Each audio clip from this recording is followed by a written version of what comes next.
बाबा दूर नहीं हर कण मम बसथे, हर सांस मन गूंजे ओखरना। मनखे के भीतर उजियार करथे, सतनाम के देथे परसा। कोरसा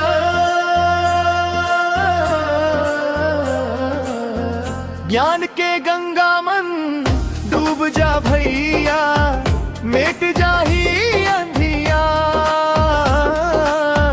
सच्चा श्रद्धा ले देख बाबाला, मिल ही ओखर दरबार। जय सतनाम साहिब सतनाम, जय सतनाम साहिब सतनाम, जय सतनाम साहिब सतनाम, जय सतनाम साहिब सतनाम।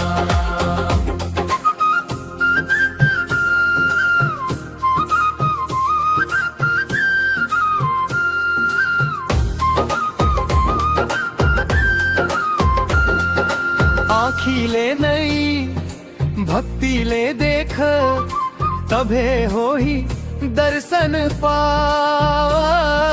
मनला साफ रख माया बढ़ाव, बाबा खुद आही दिखावा।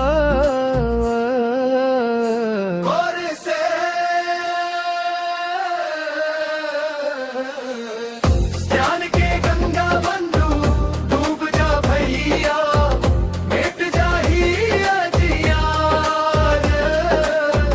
सच्चा श्रद्धा ले देख बाबाला, मिल ही ओखर दरबार।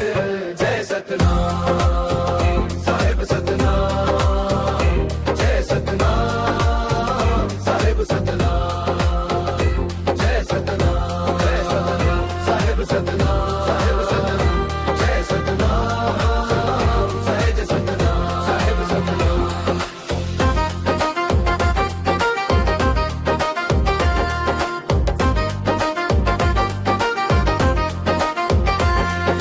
भीतर के मैलाला दूर भगाव, पवित्र कर ले वो मन।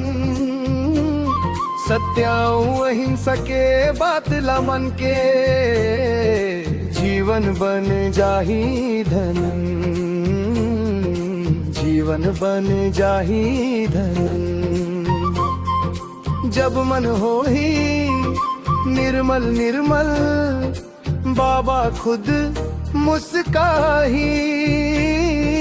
हर कण मनोखर रूप दिखही, आत्मा खुश हो जाही।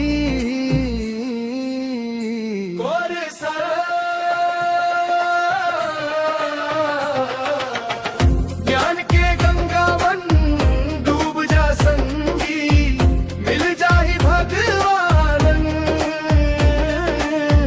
सत्य नाम के जो ज्योत जला के, रोशन कर ले जहान।